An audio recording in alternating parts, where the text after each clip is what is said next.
Definitely. So, in terms of shipping, for people that want to get more interested, I mean, they can read the analysis, etc. But have you read any really good books about the topic that really can be a good place to start as well?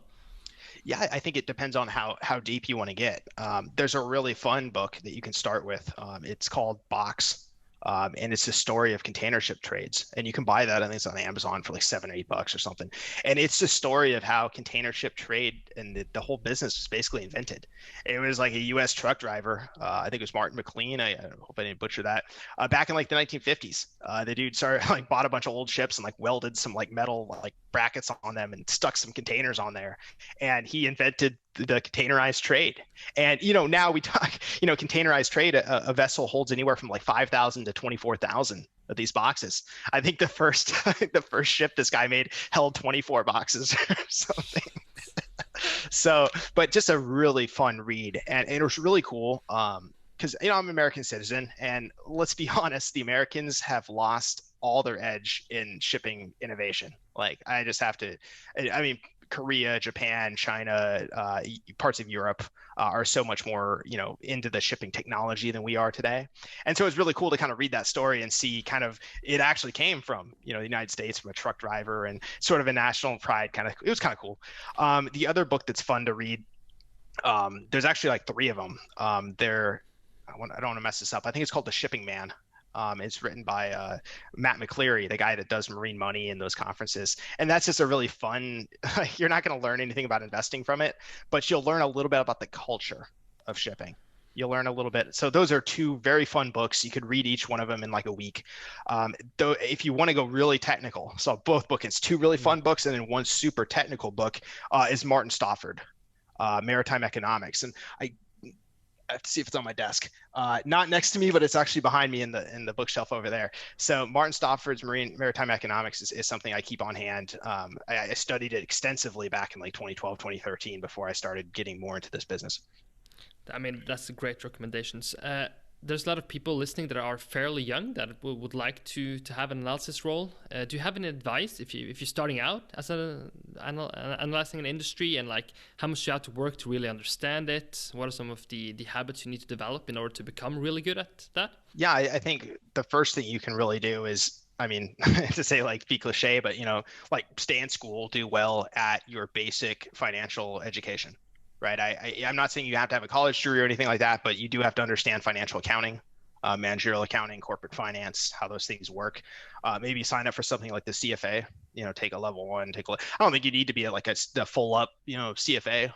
But like I took level one way back. Back in 2012 something, and that just gave me a very kind of core understanding of some of the basics. Do stuff like that, and then put a little bit of your own money to work.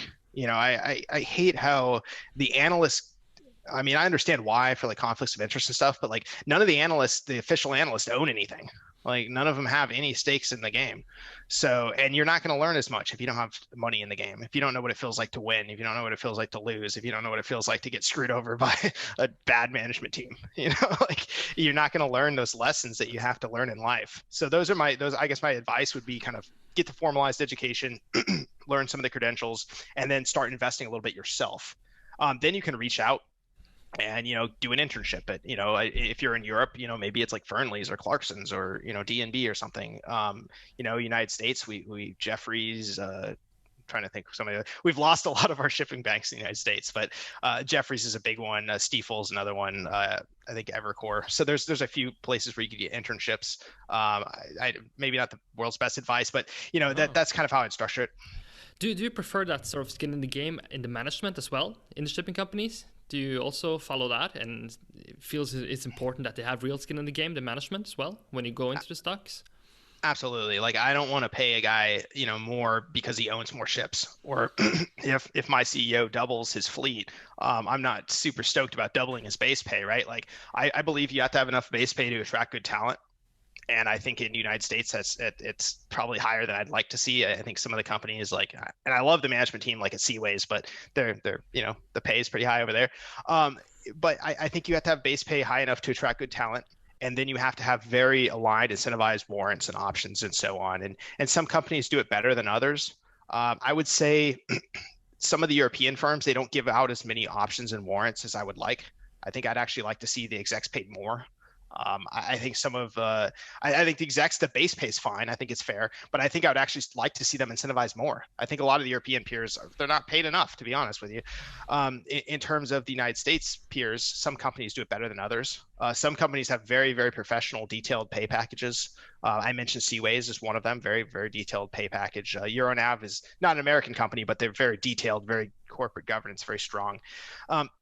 Sometimes it can be misleading as well. If ownership interests are really high, it can get to a point where the scales tip, and now you're the minority shareholder, and now there can be some abusive deals. So I think sometimes you see a company and you're like, wow, the insiders own 70% of the company.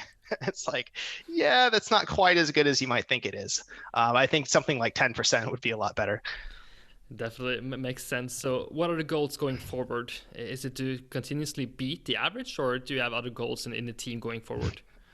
Well, I mean, look, at the end of the day, we sell research and shipping, and we have model portfolios and stuff. So, folks sign up for a service because they want to beat the market, they want to make money. So, at the end of the day, I mean, that's kind of what matters, to be honest with you, in terms of our research product.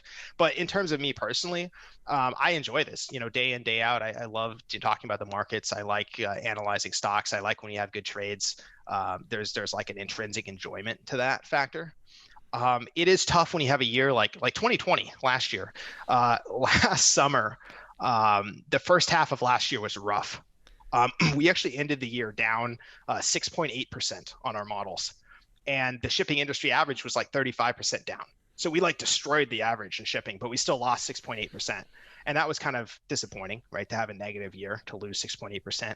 And it was also kind of, psychologically difficult, halfway through the year. There's a lot of trolls that came out of the woodworks. It was kind of like, man, they're attacking from everywhere. And now it's like everyone's my best friend, because, 2021's been a damn good year. But so yeah, I like winning. Like, who doesn't like winning? But you have to love the game. Sounds kind of corny, but Yeah, definitely. So, where can people reach out and find you and connect with you? What's the best platform to use? so the quickest thing is go to Twitter at Mintzmyer. If you can spell it and figure that one out, then you find me on Twitter. We also have research free trials available for our platform. They're going to be available. We're recording on the 13th of April. They're scheduled to close on the 15th of April. I might push that back a couple days just because I know we just did this podcast. But that's mintzmyer.com is kind of the redirect, and that'll take you right to the landing page. So those are the two best sources. That's perfect, Jay. Thank you so much for joining. It was a pleasure to have you on. Of course, Chris. Thanks.